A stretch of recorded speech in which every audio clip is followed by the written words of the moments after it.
Drunken Gauger. Also known as... Funny Taylor?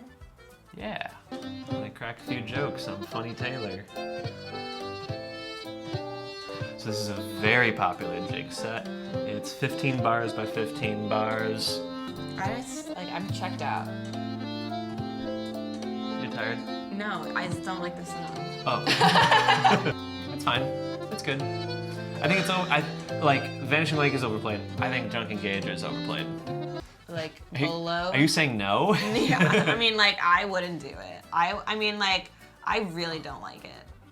So I've built one before. I would choose it. I think it is, like, not an F. No, it's not below Planks to Hugh O'Donnell. I would put it below Miss Brown's Fancy. Ooh, okay. C is kind of making up now this, like, mediocre, like, plateau. It's just like, shut it.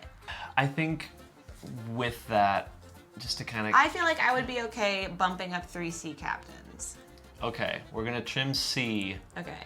by adding Big Man Within to the top of F and Okay. putting 3 Cs to the back end of B. Oh wait, it went to the front of B. Yeah, I'm fine with I that. think this is good. Yeah.